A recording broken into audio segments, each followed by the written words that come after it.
public hearing on the 26-27 school budget. Do I need to motion into that? Okay. We're going to open up for the public hearing, and in this we invite the public to question or comment anything regarding the budget.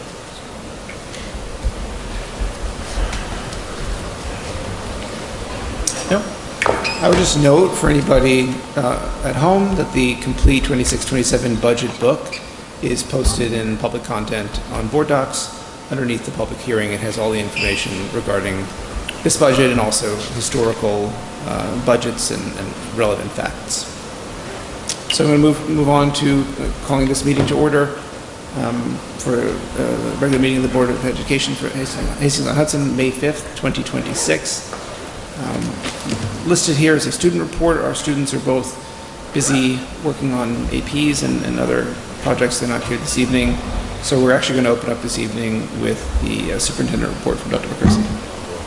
Oh, you're going to go to the lectern. Okay. It's easier for everyone. I'll have my back to you. I apologize. Can you see around me and see the screen?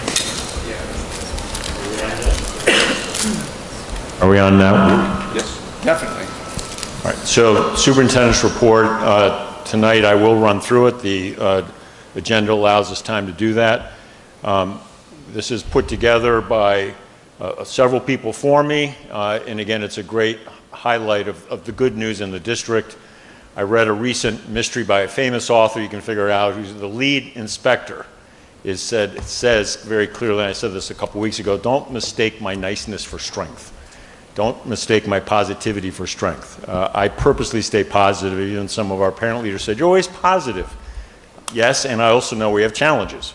But I believe it's my role to keep reminding us of the great, great things going on in our district. And thanks to Melissa D. and Kara Tamayo, every 2 weeks this presentation is here. It's in the public record. And we do now make a point of the Hastings happenings. It comes out alternating with the board meetings. Some of the material is repeated purposely, so they really get a good reach. Here's Hillside celebrating respect and the golden rule. Obviously, academics are core to what we do. Intellectual growth is core to what we do, and also we keep coming back to, are we treating each other well? How do we set a standard for that? And this is an example of that. And there are more details here on the bracelets, core values.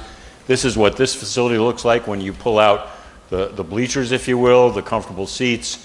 Again, it's underscoring, and this has now been an ongoing multi-year effort at Hillside to have student leadership around these values. Jumping up to FMS, Regional Science Fair, bringing in the intellectual aspect, featuring several of our students who were off at the Westchester Regional Middle School Science and Engineering Fair on May 2nd, did very, very well. 9 students were featured and did exceedingly well. Those smiles are for real in terms of what they're accomplishing. More images here of more of the students. That should count to 9, previous slide plus here. So you can see they're already sort of getting a sense of, in high school, if they're in the science research program, same type of structure, approach, and rigor, but this is the middle school level. Coming up to the high school, ECHO Award winners. You see here the students celebrated with the individual giving out that award. You can read the fine print on what this is about, plastic waste reduction, this value that we care deeply about in Hastings, the environment, and helping our students understand that as a deeply held value here in Hastings. More images from the awards and the recognition. Again, this is posted, so you can go back and study it, read the fine print. Up to the National Latin Exam results, just out, hot off the press. Latin is an active program course here. Many people think Latin is, oh, maybe I'll take that as a fallback course. Here in Hastings, it's very much a chance to push your rigor in the acquisition and understanding of language. And here's the actual listing of all of those students, their levels, and then on this exam, how they did. So this is a lot of work. Melissa Szymanski, I think, dropped in on this award ceremony last week. So it was something that was a real feature. I don't know if you want to add anything, Melissa, from what you witnessed when you dropped in. Just wanted to add there was lots of joy, many points of pride, and our students were feeling very accomplished and want to continue to strive. So that was great. Right. Quiz Bowl.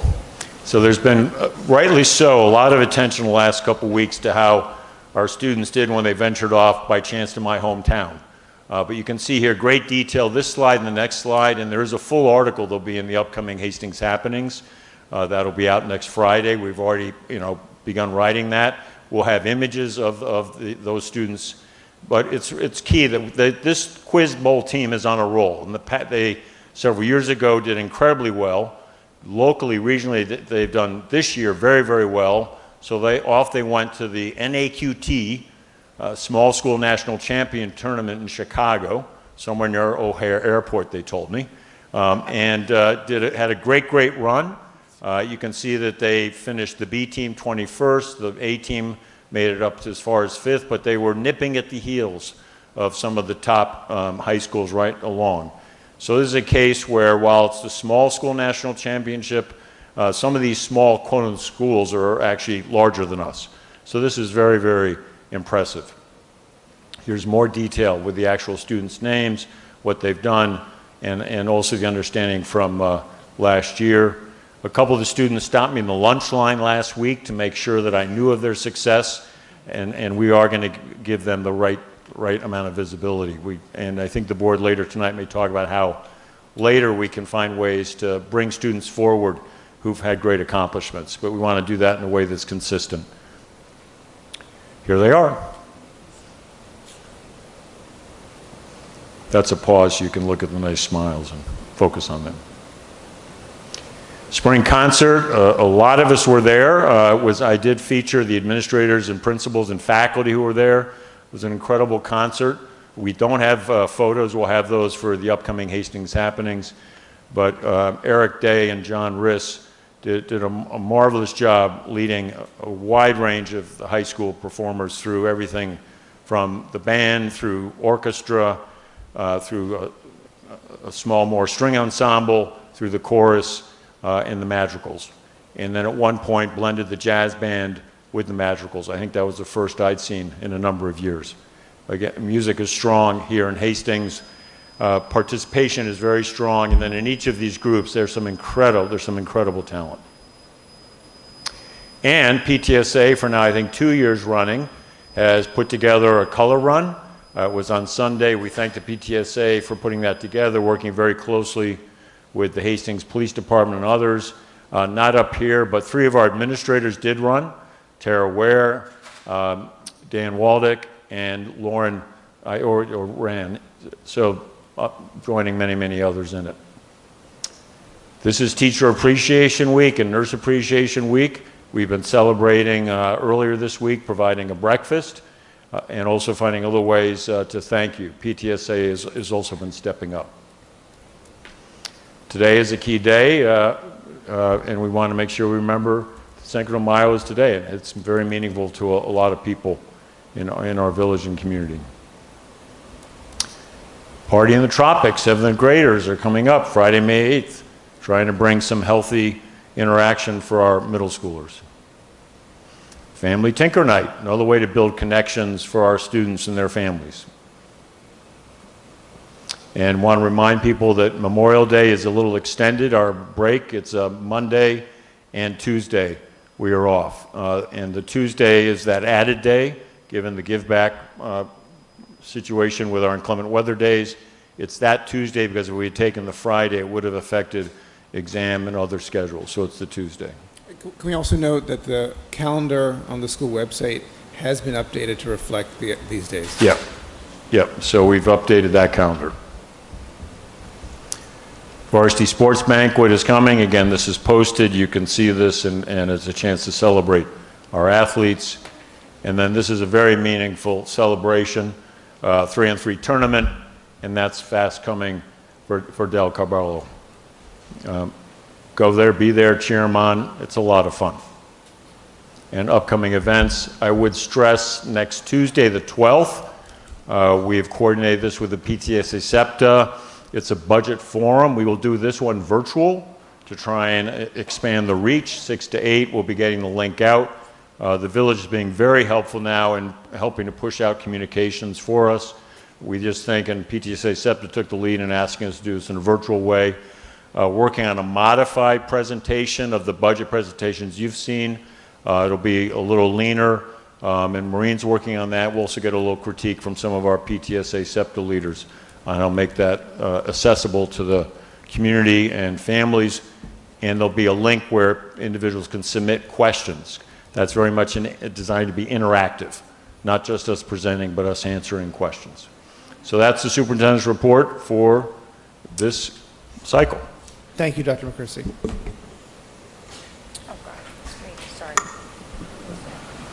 Moving on to a cabinet report from Maureen Carball, our business official. Sure. Bill, do you want to touch on the outdoor practice schedule first, or you want to do that after? You want me to start? You can start, yep. Because under this section, we're going to just update on some of the plans that Mr. Wendell has been able to address.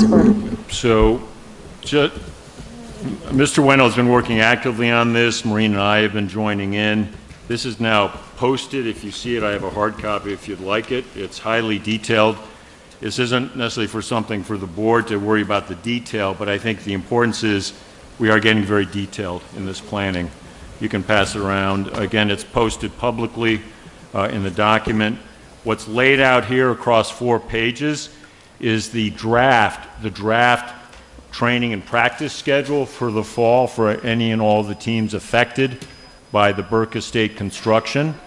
So this is, it's posted publicly. We don't have enough copies. I have one. I don't need mine.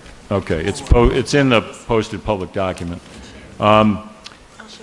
But you can see here, you know, It's posted. yeah, I'm sorry, we didn't make copies for the public today, but it's posted publicly. We literally been working hard on this late today, had this sorted out, but it's using for the practice spaces, trying to keep those within walking distance ideally. So it's using Reynolds Field, Lower and Upper, Zinsser Park, Hillside, at times using the fitness center, and also having backup for indoor at times. We also are looking at Litchfield Marine.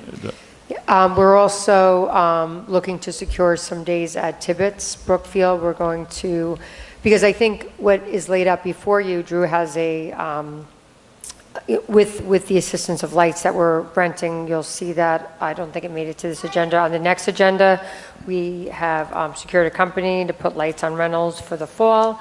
But as the game schedule begins to have, we may experience some conflicts, so we're going to have additional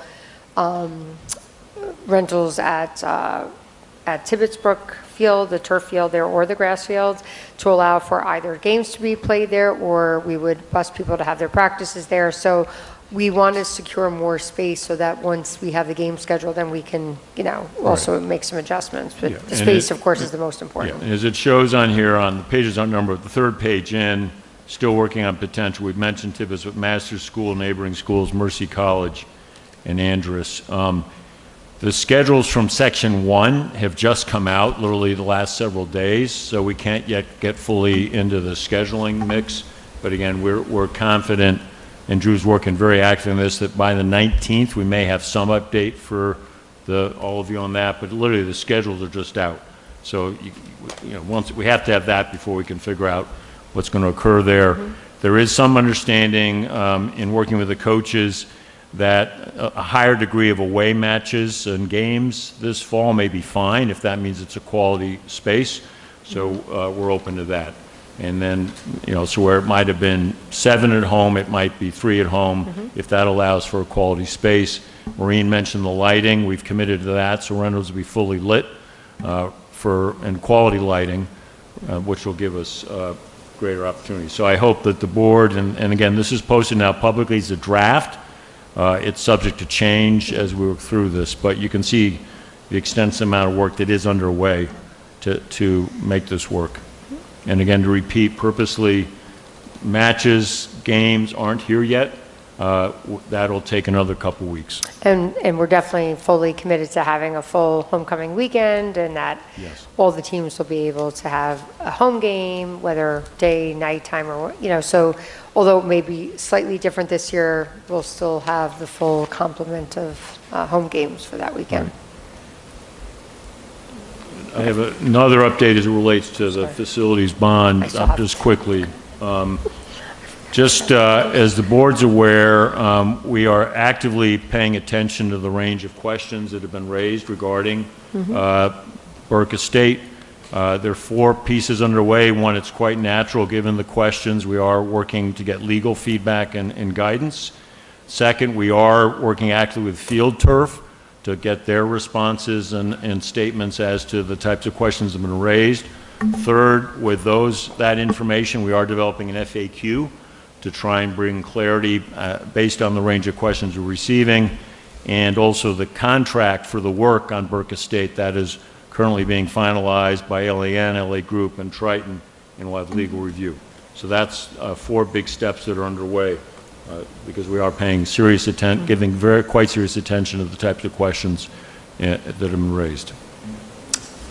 Perfect.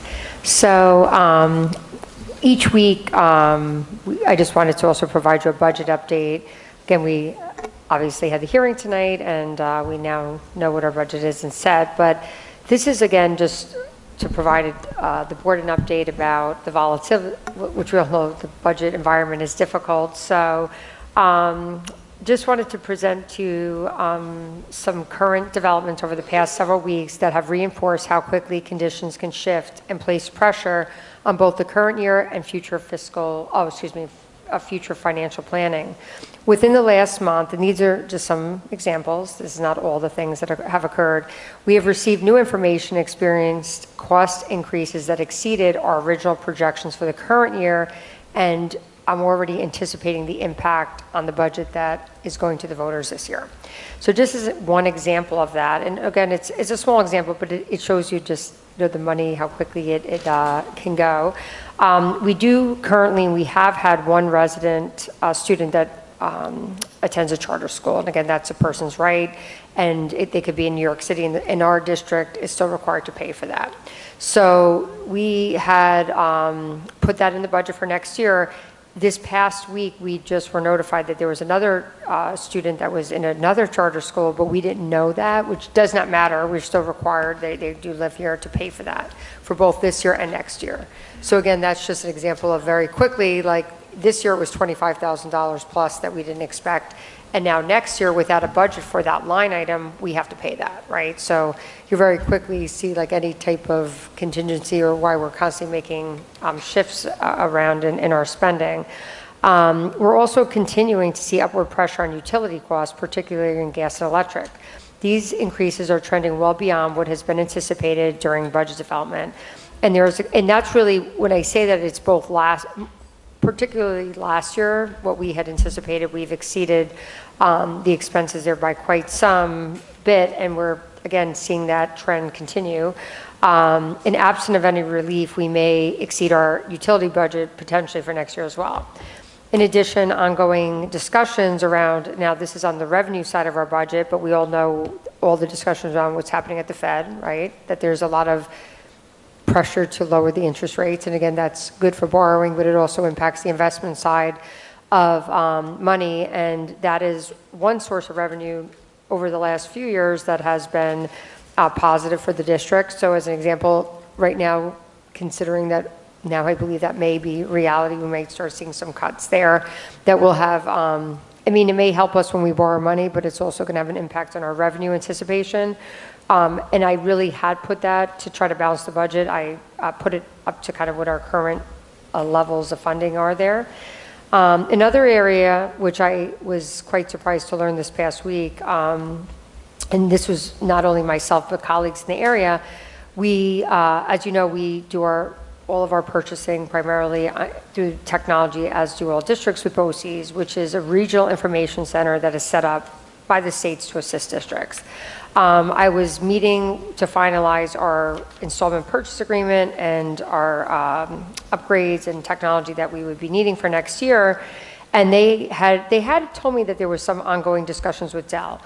Well, what the outcome of that is that the Chromebooks that we previously this year have been paying $320 for are now projected to be over $630 for the same device. I mean, it's a little bit of a newer device, but it's the same device, more or less. How many are we planning? Well, typically, I mean, typically we refresh about 150 a year, if not more. But as an example, It's I double know the cost. sometimes people, we know that the current Chromebooks, and one of those things we will look at the Mac equivalent, but in either scenario, they're like, because now that's making it more like with the new Mac product that's about around the same amount of money. But the point is just, it's a doubling in cost. And we have currently in district probably about 2,000 Chromebooks. So, you know, and they're constantly refreshed, right? Like, not that we're buying 2,000 at once, but even if we have to buy 200 a year, when you double that cost, and that doesn't consider smart boards, all the, well, those, thank God, we get some use out of, but, you know, all the things that are used in all the classrooms, and of course the closets, the phones and all the rest, each phone in each classroom is like $300. So each time the cost of something, in this case, doubles, it just shows you that, like, I'm like, okay, well, that's not what we anticipated, you know, so we'll have to make adjustments or figure out, either we'll have to buy them or extend our IPA to just pay for them over a longer course of time. But I know occasionally, more so at the high school level, that there is, you know, that they're not the best, you know, fastest devices in town, but the cost of them is quite significant. Question for you, yes, Maureen. Sure. Could this be the impetus that we need to kind of re-examine the Chromebook distribution and like see who is willing and who wants to give up the Chromebooks for their kids and kind of rejigger the assignment elsewhere? Because that's been a recurring issue that I know we've tried to, Yes. we've said we're tackling, but I know it's easier said than done, but this might be a good impetus to do that and save money in the process. No, I agree, and I'm sure, I know, for us, for next year, we really had anticipated buying about 150, but our MIT lead, managed IT lead for our district, also oversees other districts, and he said, Maureen, some of the districts were scheduled to buy 600, 700, and everyone, to what we're looking at, other districts are starting to look at that, like, well, maybe we reconsider what we're doing here, because there is a significant cost. Yeah, I mean, in even if there. you just eliminated for the 5th grade, think how many that would be. Right. Yeah.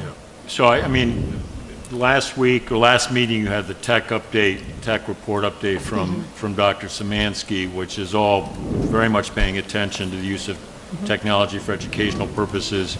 And a few quick points. All of the assessments are now done digitally. So you have to have devices sufficient for that. I mean, that's not changing.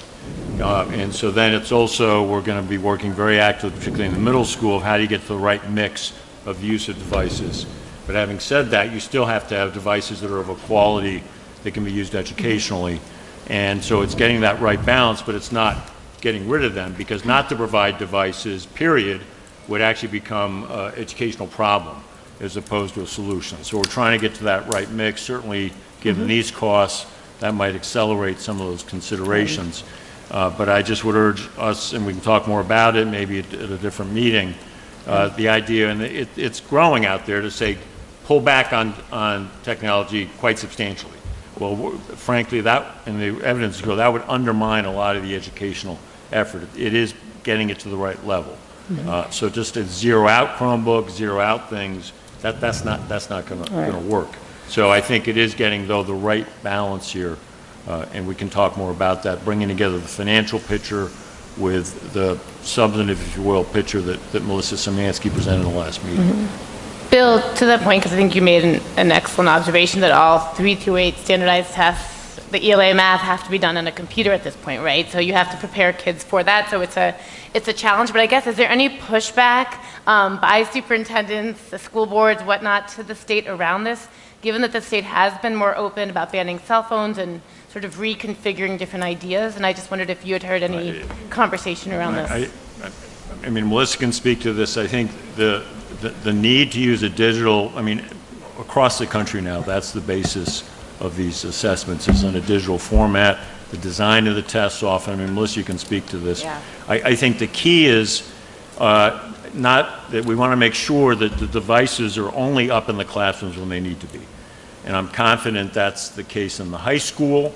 In elementary, I'm confident we have to do more work in the middle school.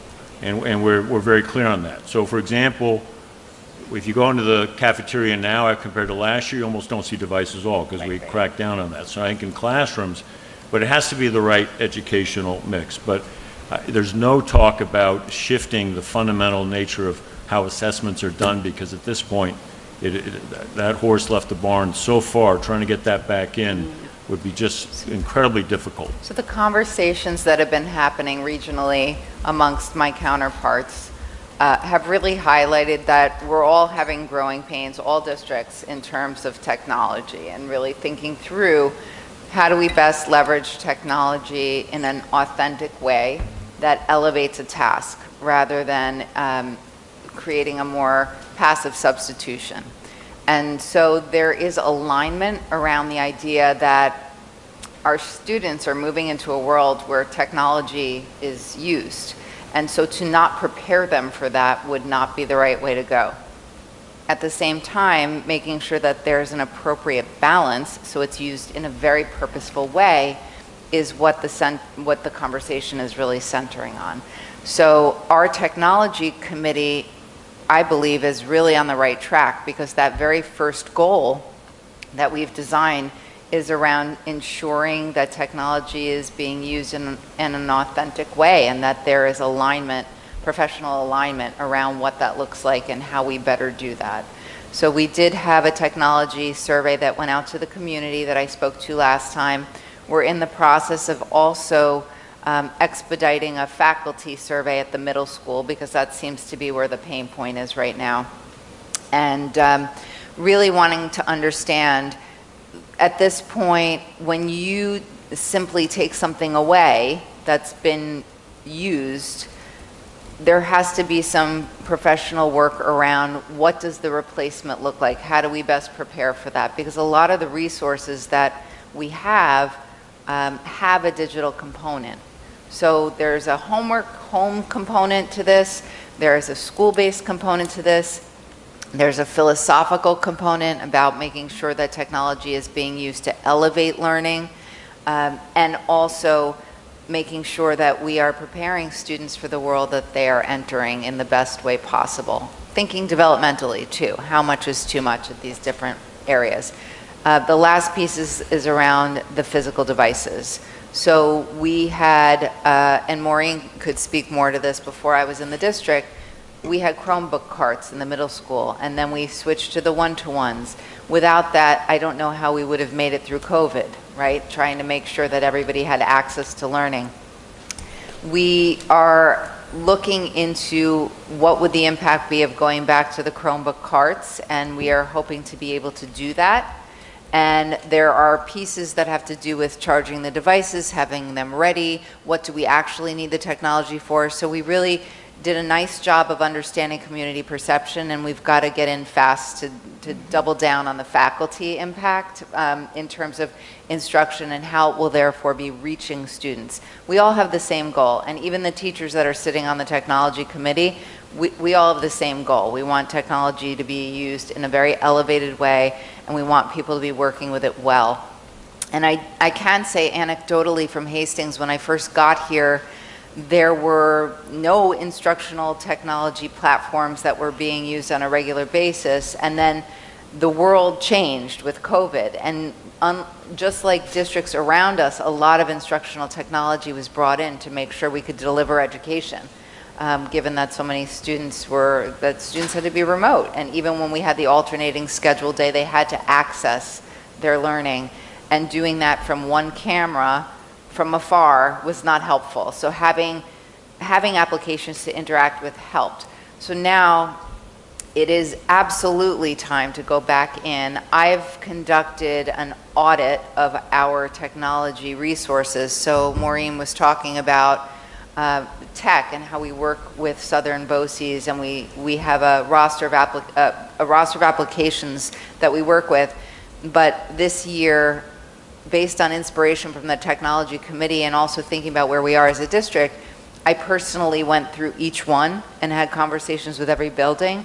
I looked at analytics, I looked at who the users were, If I saw that something was being used in a certain way, I asked questions. I asked for some input on how that's being used so that we can pare down on basically an essential portfolio and then move forward and think, what do we now need to take into consideration to do better in terms of our instructional technology?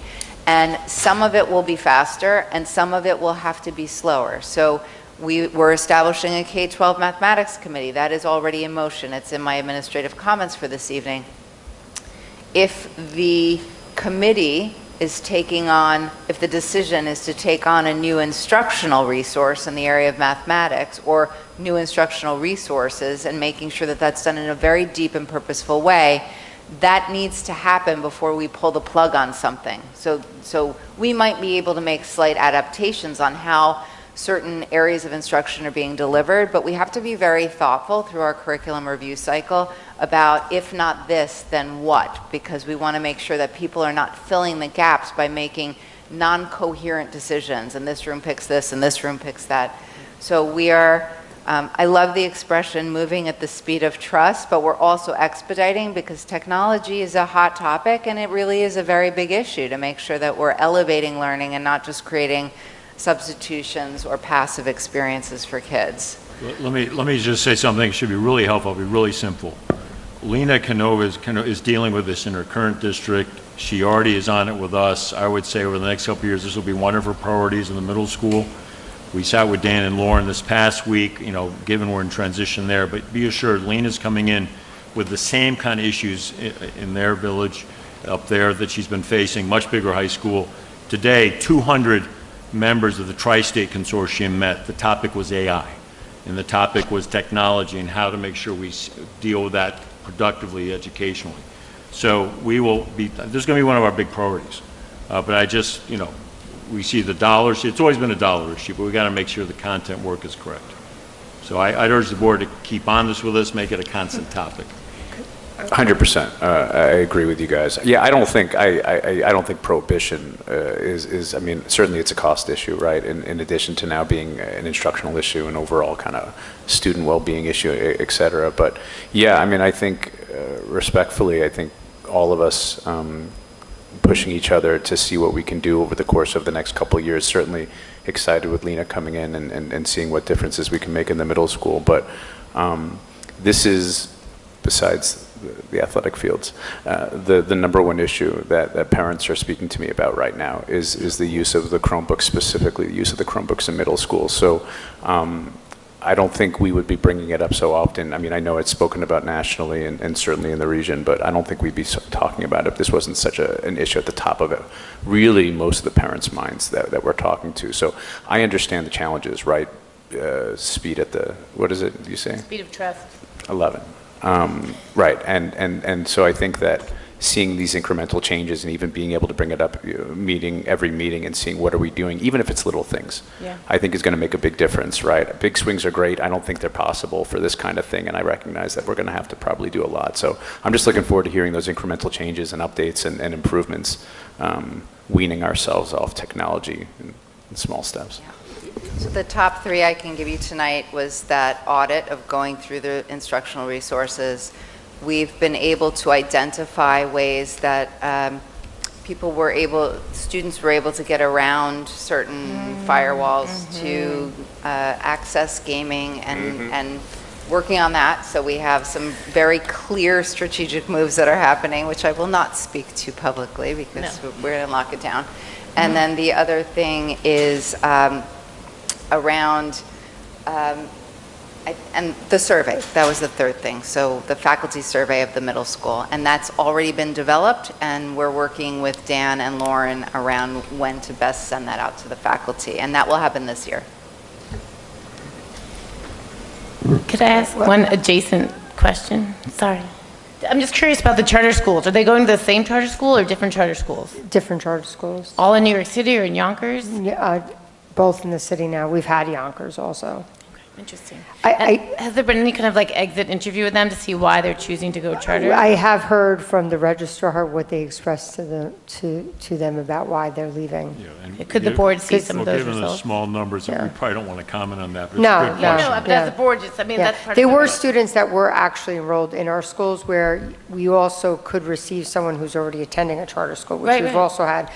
The cases that we've had are people who were attending and Chose left. to go I for didn't know, I will say that I didn't know about it, but it was known that this child had left the district, which from a budgetary standpoint is not ideal, so we had a $50,000 swing in absolutely. one day. It's costly. I just want to talk, because since we're on the topic of budget, I brought up the Chromebooks, that is a big chunk, and moving, and I've explained this, if we were to go back to the carts, it is a more expensive model.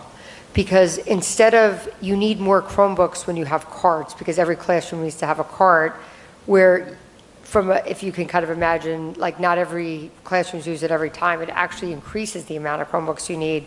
And then in addition, districts who have tried to do that, there's still kids that need it if you're going to be assigning homework at home. So it either needs to be no homework at home or keep the one-to-one. Like, because it's financially, we can't even afford really to get the new Chromebooks we were planning to get. Like that's still now, we're trying to decide how we're going to address that or just, see if we do have some. And the other thing, because of the testing, we have to have dedicated testing carts now. So that's been a huge, like last year, I think we had to buy, 250 Chromebooks just for that. So it's because they can't use their own. We have to have the new ones in the carts and all the rest. So it's just a continuation. I mean, when you saw our technology budget, it goes up like 10. It's actually, even when Melissa said, I hope those things are audited because these software titles, I think we overspent our budget by $35,000 this year on software titles. So it's a problem. Like technology is a huge driver of cost as well. Yeah. So all that to be said, I think, the Chromebook carts, that's my only concern is from a dollar perspective. If you do that, it's going to be additional money. So, it's not necessarily to me the thing that's going to save it's different, but I'm saying there's a cost to do that. So that would have to be factored in, I would imagine.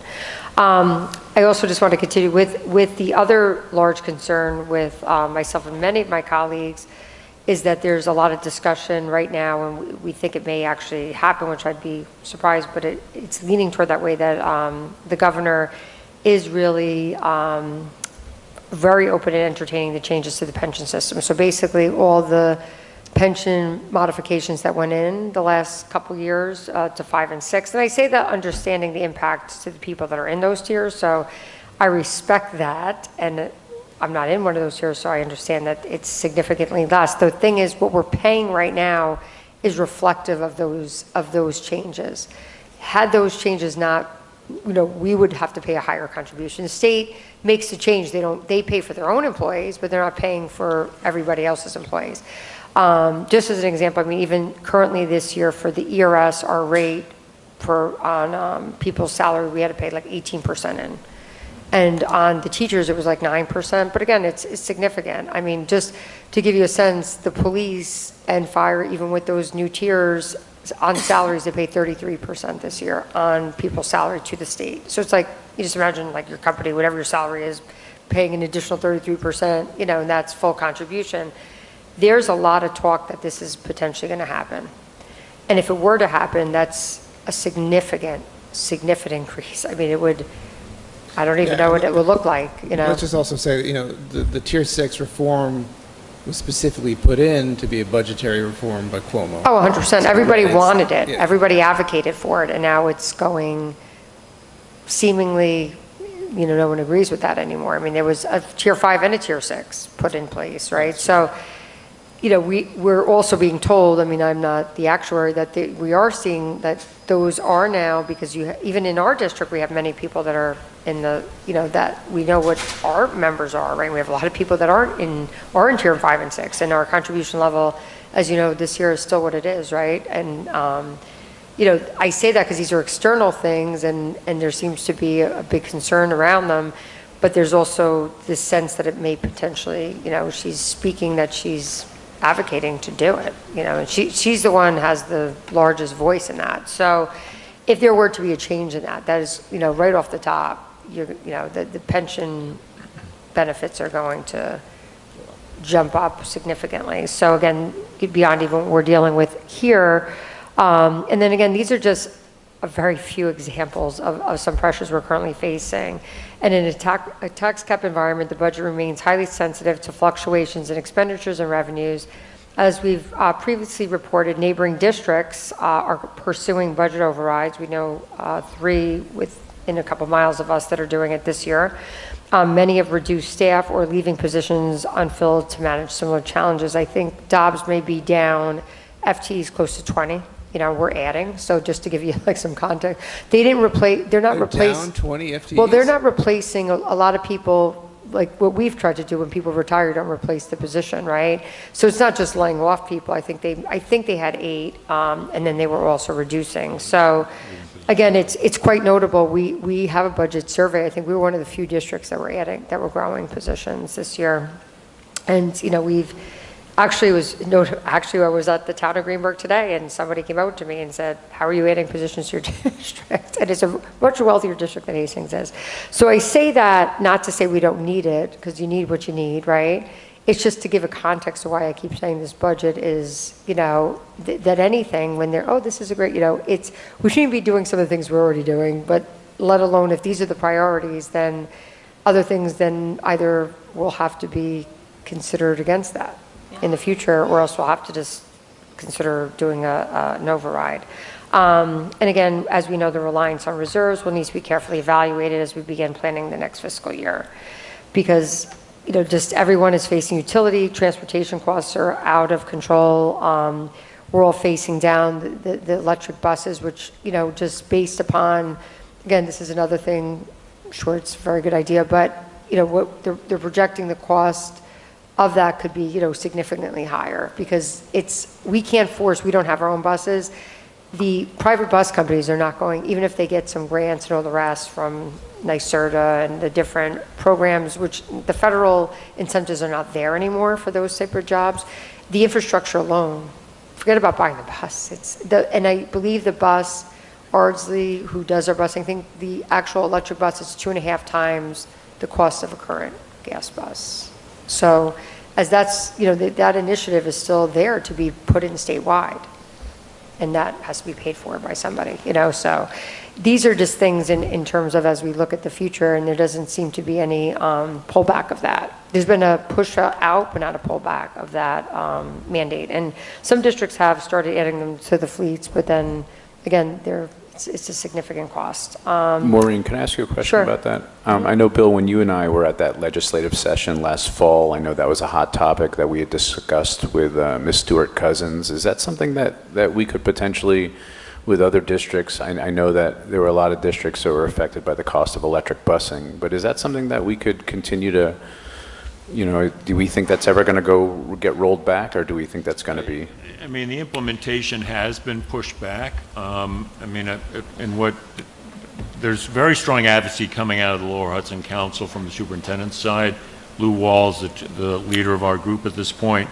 It represents a large number of districts, multiple counties, and does have a fair amount of heft. And the push there had been around the foundation aid, had been around charter schools, because what was shared here, many districts like us are facing that same issue. $50,000 to $100,000 a year may not seem like a lot, but it is.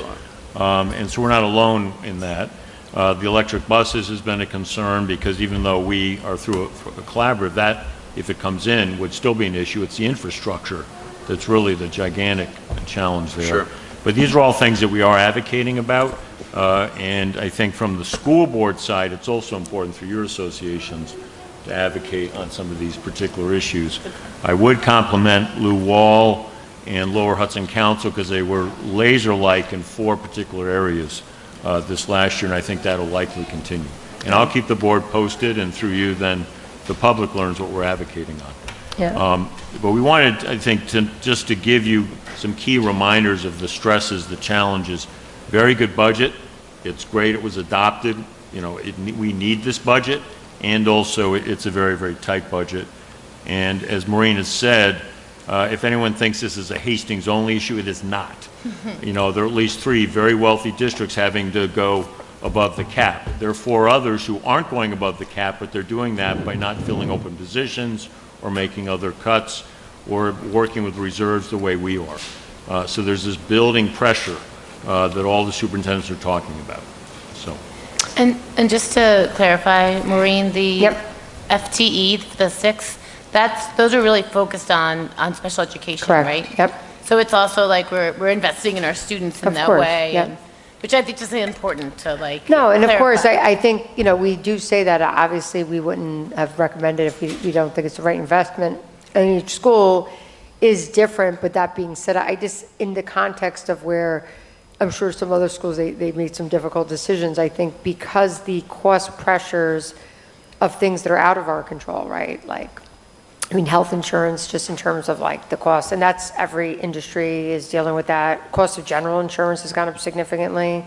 Cost of all, like even transportation, the gas, all the, we see what everyone's complaining about filling up their car. Like take that times like the impact to the school, Con Ed bills, all the rest. So all of those external pressures and then concerns around these other things that are being spoken about at the state level. And in my group, we have an advocacy and we meet with all of the same legislators, and actually we do it, and it's it's a really like candid conversation, and they're very candid with us about the politics behind a lot of the things and whether they're non-starters or not.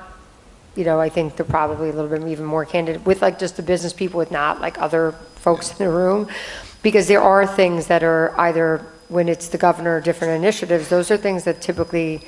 It's like Como with the tax cap, it's not going anywhere. It was something that, there were things they could get some movement on, and some things, like the foundation aid and other things, they know that there's not gonna be a chance that occurs. So, right now, interestingly enough, I said that our group was sort of concerned around some of the discussions about how would this, change the tiering of the pension system. How would that work? Like, what would be the runway time? Would it be a full change back to tier 4? What is that going to, how is that going to impact us? Where's the financial information that you could share with us so we understand the impact to us?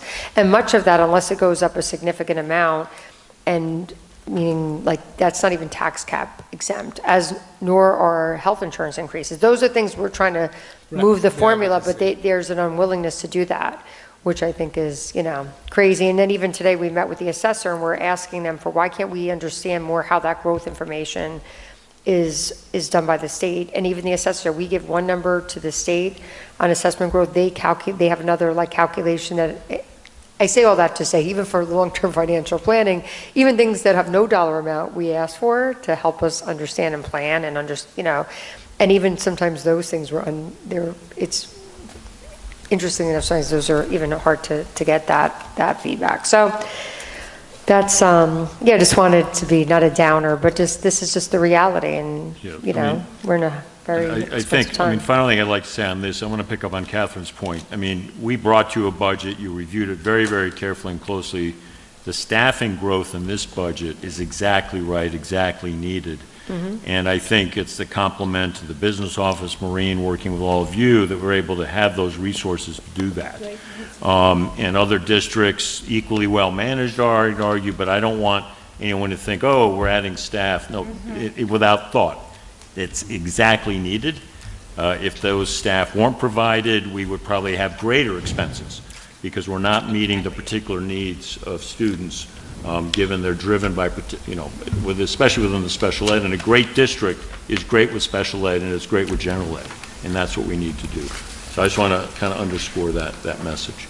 And every district has different needs, and that's why some districts' budgets are, significantly higher. I think the one thing not to, I don't know if you all look through your facts and figures books and seeing like how we line up and compare, and I think it's just to kind of highlight somewhat of what Bill's saying. Actually we spend less. We spend a lot, as do all Westchester schools, but we actually spend less per student than most districts who are compared to, or whether we're compared to them or not. I was actually shocked. The town of Greenberg is like almost double what we spend per student. They have a much higher budget. They actually don't have a lot of students. They have a similar number of students, interestingly enough. I'm just using them as an example. Like even districts you may not you may think like, of course, the Irvingtons, right? Their budget, very similar student enrollment. Their budget's like $14 million more than, I mean, that's a significant number. When you think of it, they have 100 more students. So just to kind of, as comparison, when you think, it's good to know that and look at those books, because I myself look at them, and I look at a school like Briarcliff Manor, actually has a little less enrollment, their budget is higher than ours, significantly. Valhalla, 200 students less than ours. Again, Valhalla, I think most people may think of maybe not a comparable district in terms of like financially, resources. They have a much higher budget than we do with less students. When I say much, like even if it's like $3 or $4 million and you have 200 less students, that's significant. And even our budget with the added staff is less than other districts. So like I say that to say, because we are like putting a lot of pressure and cutting a lot of other areas that are, we're able to do it, but we don't have any, like even this year there were a lot of trips that went out that were not planned for, and we have to pay chaperones and people to attend them, like that's $12,000 here. Like we can't continue to just, it's a great idea, let's add it, so I think we're gonna have to consider, of course, as we've been talking about, maybe a potential override in the future. So, then I just wanted to give you a very quick update on the chemical storage we talked about in the beginning of the year. So there's, as previously reported, we've made significant progress and have made efforts with our internal team led by Melissa Chandroff, and she's really done an excellent job expanding her expertise through a lot of online professional learning and different resources, and has worked closely with our consultant to review. We've both reviewed and updated all of our chemical hygiene plans as well as our storage plans. And this consultant will continue to provide us guidance and support. Melissa has also been collaborating very closely with her department team to share all the updated protocols, ensure consistent implementation, of course, they always follow. Additional staff members have also expressed interest in completing additional online training. And this isn't to say they didn't know a lot, but they were like, they've even learned even more. And there's other resources they found that they've found to be very helpful. So it's not to say, it's other things that they have been able to take advantage of and work as a team with learning a little bit more there. And then in addition, they've completed a comprehensive inventory, which had happened quite some time ago. We have everything properly labeled and materials for disposal. Again, another expense that wasn't anticipated this year. We have a pickup this week. It will cost us about $10,000 to have those chemicals picked up and disposed of. There's at least another $25,000 to $30,000 of disposal. Not that that's Is that for next year or just open? Well, right now we're prioritizing this first 10,000, and there's another 25 or 30,000 we're going to have to get rid of.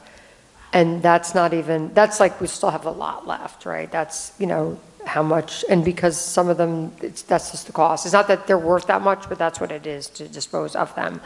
And then overall, I think they've made some great progress, and I think after this first pickup, we'll have to figure out how to do the other two next year, or at least another 10,000 or so. But they've really prioritized and they feel comfortable. It's just more so like things we don't need, not necessarily that it's posing a risk. They're off. I don't want you to think they're dangerous being in the building. They're kind of put off to the side, but we should get rid of them. And then of course we made the physical improvements to the room with like air conditioning and things of that nature to help with the environment there. So that's it. Okay, thank you, Maureen. Moving on to a report from Dr. Szymanski. I spoke a little bit about technology. I will now speak about mathematics. So Dr. Angela Sobrin will be back in the district for 2 days this week, tomorrow and the following day, to work with faculty on the areas that we identified as continuing areas of need. This will include working with the faculty to develop content for the new grade 7 accelerated course, facilitating middle school and high school algebra alignment work, developing an alternative to the summer packet for rising 7th graders who will be taking algebra as 8th graders. We are definitely trying on that with some preliminary conversations having already taken place. Refining 5th grade content and beginning to consider content needs for the 6th grade accelerated course, which will be offered 2 years from now. I noticed that in the public record there were a couple of typos. I since corrected those. So what you're looking at now is corrected documentation. I just wanted to flag that transparently. We are in the process of appointing a department chairperson for the 26-27 school year and establishing membership for a K-12 mathematics committee. The purpose of the committee will be to create a shared vision of mathematics and then use that vision to design coherent K-12 curriculum, instruction, assessment, and professional learning practices that will be implemented. Decisions will be made by members of the group, and those decisions will be ultimately impacting all of those areas for all teachers of mathematics. We were able to expedite a lot of the work that was taking place in the middle school this year, so there will be dedicated time to begin the work with the K-12 Mathematics Committee this year with Anshala as we move through May and into June. There was a question 2 weeks ago at the board meeting around the professional development plan. So there's a more comprehensive update about what it is and the purpose and what it includes, and I put that into the public record. I will just flag there are it is required by the state education department. So we include strategic content area focal points, and ours are to ensure alignment of the portrait of a Hastings learner with the New York State portrait of a graduate. We continue to get guidance, making sure that we're aligned with what the state is expecting.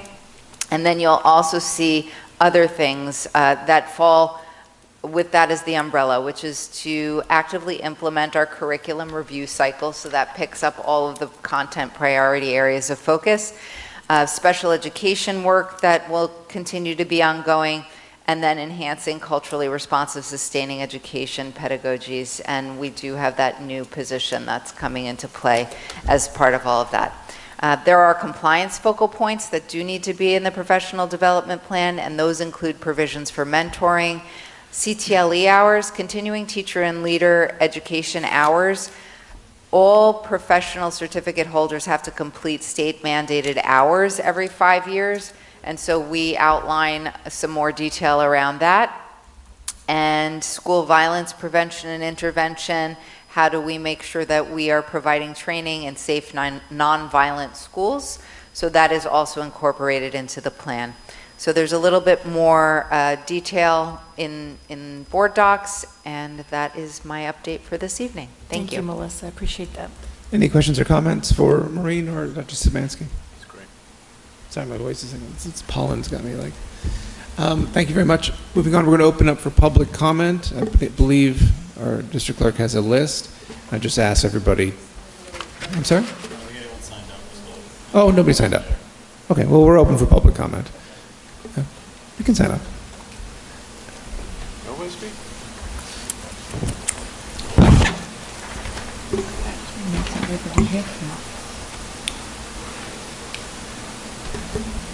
I just want to emphasize everything that was just reported on from Melissa Marine is posted in the materials, so that's up in the public record. Instead of putting them up on the screen tonight, we just listed everything there, so it's all there for the public record.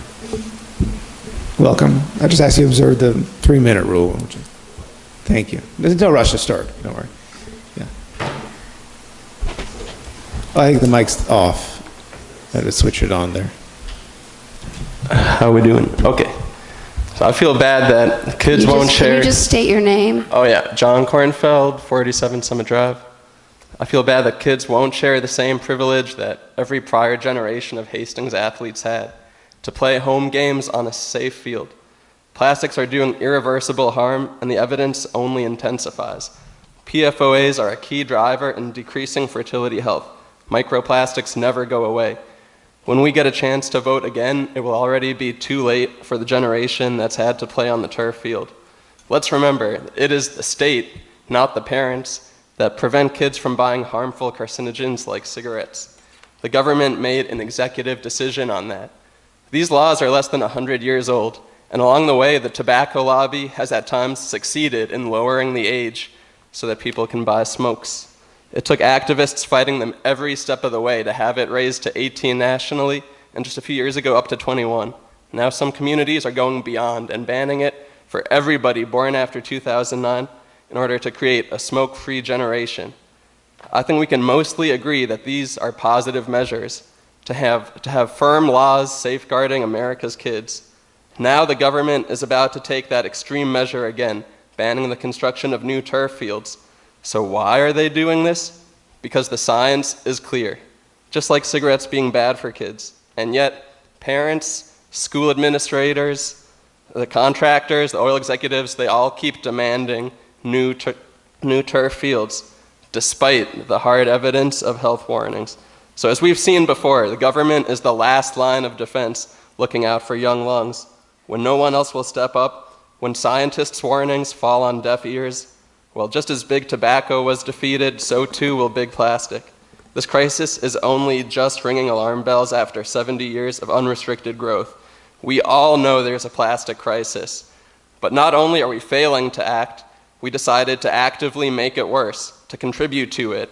When we start using the erosion of our neighboring communities as a roadmap to guide our own, we shift our track to join the race to the bottom. Our government is increasingly saying, it's not a debate, just like minors smoking. It's not a debate, it's just bad. And kids don't have a vote. The adults are supposed to be the ones responsible to look out for their safety. Instead, we felt that since kids are exposed to some carcinogens anyway, we'll let them wallow in them, spend hundreds or thousands of hours more on them, and on their own home field. Match days are the most intense moments our athletes face, when they give their all for Hastings. And now they will switch from playing a majority of games on grass to playing matches almost entirely on PFOA plastic. Back when I played for Hastings soccer a decade ago, I was always grateful that, however bad another school's field was, we had the grass at Burke to return to. We didn't need turf to be a great team. We were the champions. Now all of Westchester has folded to big plastic. More communities will be splayed by the lies that kids are better off playing on chemicals than grass. Hastings was a crucial domino to fall. People who thought they were doing the right thing. People who saw dry fields needlessly pulled on sunny days again and again and only wanted their kids to be able to play. From the votes of 36 people who could have gone the other way, turf has now fully taken Westchester and has the momentum to replace more pristine, lush grass fields with PFOA plastic. Thank you. Okay. Thank you. I've got more if anyone wants to hear. You can send your comments to the Board of Ed. Thank you.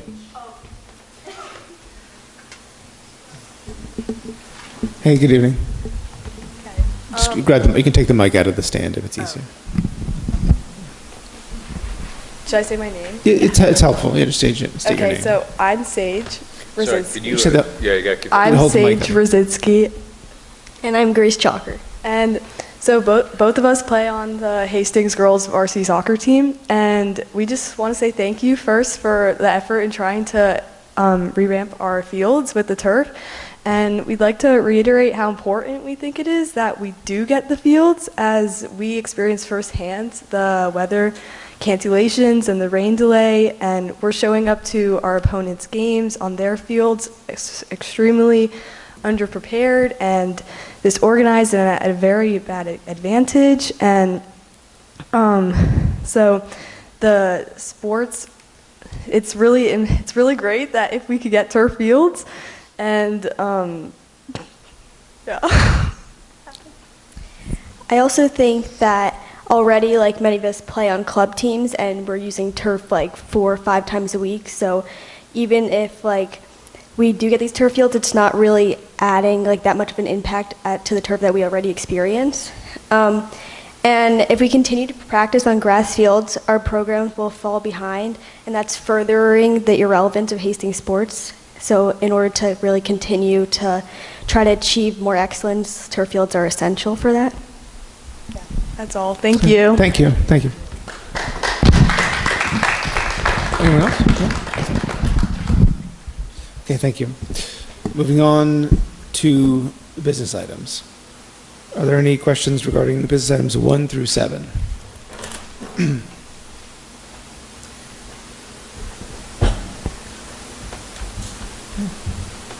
No questions? Sorry. Is there a motion to approve business items 1 through, I'm sorry, 1 through 7? So moved. Is there a second? Second. All in favor? Aye. Thank you. Moving on to appointments. Are there any questions or comments regarding our appointments? Is there a motion to approve our appointments? So moved. Is there a second? Second. All in favor? Aye. Aye. Thank you. Moving on to minutes. Alex, if Oh, I sorry. may, just a point of information for the board, because you are doing a Schedule B appointment. We are reviewing very actively with good response all of the Schedule B participation, any of the club's activities. At the beginning of the year, we reached out to all of those people funded with Schedule B to be giving us information on the level of participation. The principals have been really good leaders on this. Melissa De Libera has been the one really looking at the data to make sure where we are. We'll be reviewing that with principals. And there is a very, we want the teachers through the Schedule B supported. We also want to make sure the money and that resource is deployed for the most number of students possible. So we are actively working on that, just so you're clear. Thank you, Dr. McCarthy. Moving on to the minutes. These would have been from the April 22nd meeting. Are there any questions or comments? Is there a motion to approve our minutes from the April 22nd meeting? So moved. Second? All in favor? Aye. Thank you. Moving on to policies. These are second reads, so we're going to be voting on them. David Weinstein gave us a good update. Sort of these are, it was him, right? I Oh, you did? I'm believe sorry. Maureen, didn't you give the updates at the last meeting? I'm sorry. He's synonymous with policy. A lot of us all of us I'm in the just policy remembering. committee contribute Yes. in different ways. And it was just generally sort of a modernizing and clarifying of the purchasing authority set of policies. Is there anything else you want to add before we vote on them? Are there any questions or comments? There weren't any major changes. From trustees? No? Okay. So let me just get these here. So is there a motion to approve policy 6240, 6700, 6710, and 6830? So And moved. 6700R. That's like an addendum, I guess, but yeah. So is there a second? Second. All in favor? Aye? Aye. Thank you. Moving on to second public comment? No? So we'll just take a look at agenda review. This would be for upcoming meetings. We're going to be on the 19th. That's the evening of the budget vote as well. So let's just skip here. So we have confirmed as annually we have the science research come in to do a brief presentation, and then the robotics club. So they are lined up to do that again. I mean, that's the best night of the remaining 3 meetings you have this year. The night, but who's counting? You've got 2 in June and then the 19th, and it's been standard for them to come through and talk about their programs. As you're looking into the calendars, the Future Steps report that's become, I think, very, very important. It's becoming a more robust report. We've been working with Lori Farrell on that. That'll be done at the July meeting. And then the state of the schools, we actually will schedule that for August because we want that to be as complete as possible as it relates to all of the assessment results and the other feedback, and trying to bring that forward in June doesn't necessarily work because we don't have all those results yet from the state. Yeah, we did that And last year, right? Yeah, that tends to be kind of the rhythm. So we'll talk about in August, state of the district this year, and also can pick up work over the summer as it relates to planning. Thank you, Dr. McCarthy. Moving on to board comments. So I think there are a couple things, just board business that we have to think about. One is on Sunday, the 15th, there's the village-wide, do you have it there, Dave? Is this 17th? 17th. Spring thing? 17th. is Spring that what he fling? said? 17th. Yeah. Where all the parts of the village come together and have tables, and we've been invited to have a table, and I'm wondering if anybody is around, whether we could come up with something or maybe split the time. We don't have to decide right now. I just want to put it out there, and we should get back to them soon. They provide a table. We might think about what we'd like to, if anything, do, or present, or just be present. Yeah, the theme of this year's Spring Fling is community boards and community volunteers. Really? That's why we were invited to have a table. It's 12 to 4 p.m. on Warburton, and Warburton will be closed to traffic that day, so it'll be a nice event that people will be at. On the 17th? Sunday the 17th. I'll be here. I've got nothing on my schedule. Unless you want to come and walk with me in the, well, go ahead. Okay. Anyway, it's Mental Health Awareness Month. It's May. And there is a walk in New York City for Mental Health for All that I'm walking in. And so you can come to this, or you could go to New York City and walk for mental health. They are both very important. Yeah. I think it's a lovely event. I do have a basketball tournament, so it might be hard for me to show up or plan in advance. I will be coming back from out of town, but scheduling it to get there in time. I should be here. And I can go too. Okay, so we'll work it out. communicate. Also, I think the other point is the Memorial Day Parade. They'd also asked for us to RSVP about participating in the parade. Well, that was my other thing. Oh, Yeah, sorry, no, sorry. go I didn't know ahead. I didn't. No, talk about it. Go ahead. No, I think we marched in the past. Sometimes it depends about availability, and it's nice if there's a critical mass of us. So maybe we can all respond to the email together and find out if So we're let's think able to about go. it. We march and we carry this banner, and it's fun to sort of wear Hastings. I just saw somebody wearing it. We got a lot of school Or pride baseball in our cap, Little League. crowd today. Baseball team, whatever. But it is a fun thing to do, and so we should think about that and also have to RSVP to them. Okay, was that a third thing? You said three I things. even thought about bringing my granddaughter. I thought she'd get a kick out of it. Yeah, she would, sure. Yeah. Did you have another question? Because I have another. No. Okay, I do. Speaking of future items, now that we're thinking ahead, as Dr. McCursey has done for us, I think the board also needs to plan some retreats, because we had talked about, we started working on board goals this year, which was a nice development for us, and I think it'd be great if we continued that. I think it's really important for our sequencing and our visioning for the year, so hopefully we can come up with some times, in addition to that one board retreat, to really map them out for the future. Yeah, I hear that. Sorry. Yeah, I would endorse that.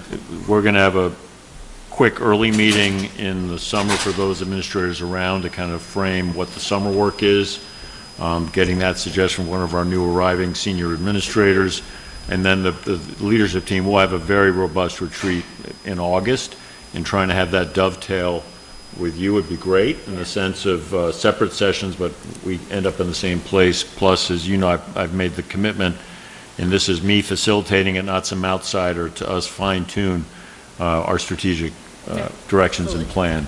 So that's a work in progress once we hit August, not final, but I think us thinking about your dates, our dates, would be really, really important. Yeah. Okay, thank you.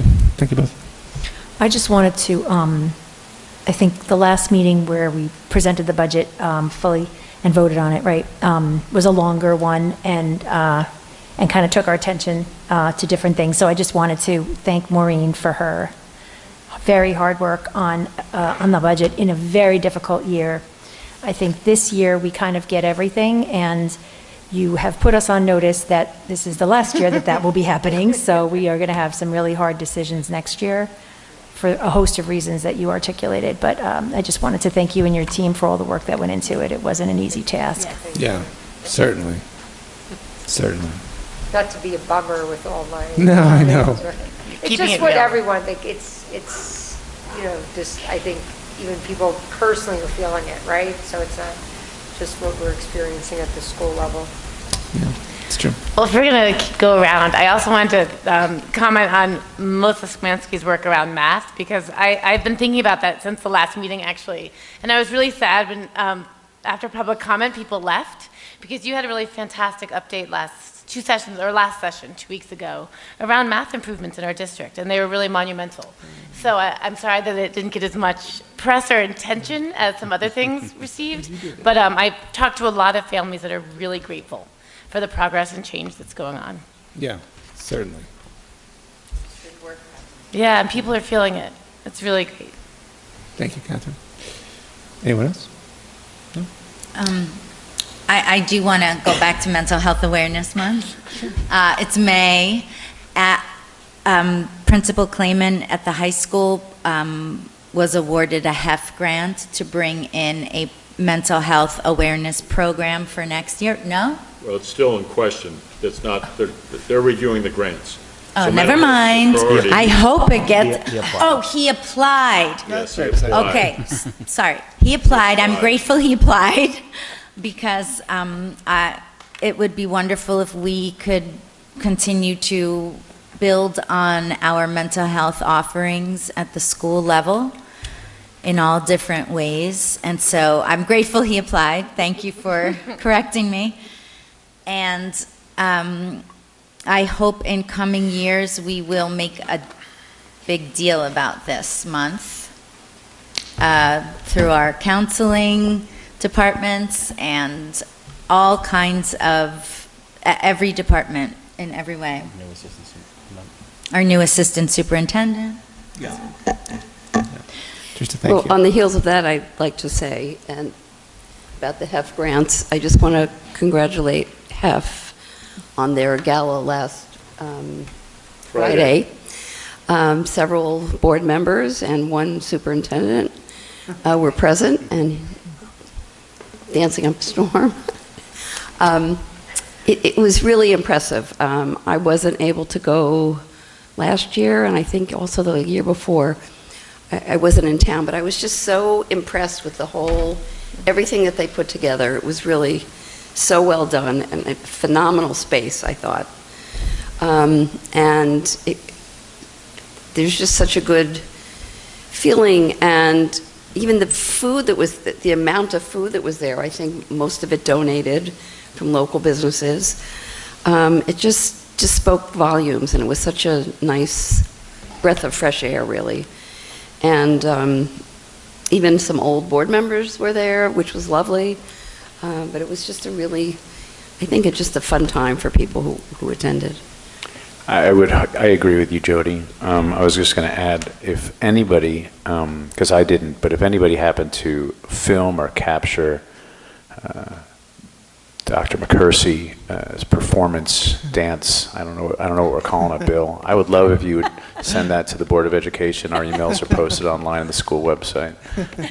It was great. I have to say, you did a fantastic job of getting the crowd energized. I'm not kidding. It was a lot of fun. I want to see it. You completely added to it. You don't want anyone to see it, but it was fantastic. No, really, and Mayor Drake and everybody involved from HEF. It was just a fantastic. It was a fantastic night. Great 90s theme, which I was clueless to have.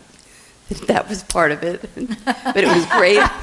Did you say Clueless because it's your favorite 90s movie? Right, that's very fortuitous I thought so, Jody.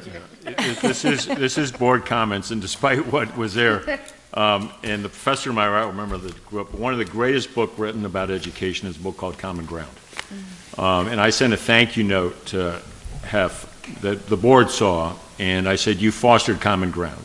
Because in that room, which I was really touched by, were people who have gone to the mic here and very passionately raised their differences with me, and I honor that as superintendent, with the board. And there they are, connected by Hastings Education Foundation for, the only thing I was supposed to say when I got up there is remind that they were here for the students. We are all connected for the students. And we'll have our differences, but that was an example where in Hastings we will come together and say we may have some differences, but we're going to respect each other. So I thought that was very, very, very powerful.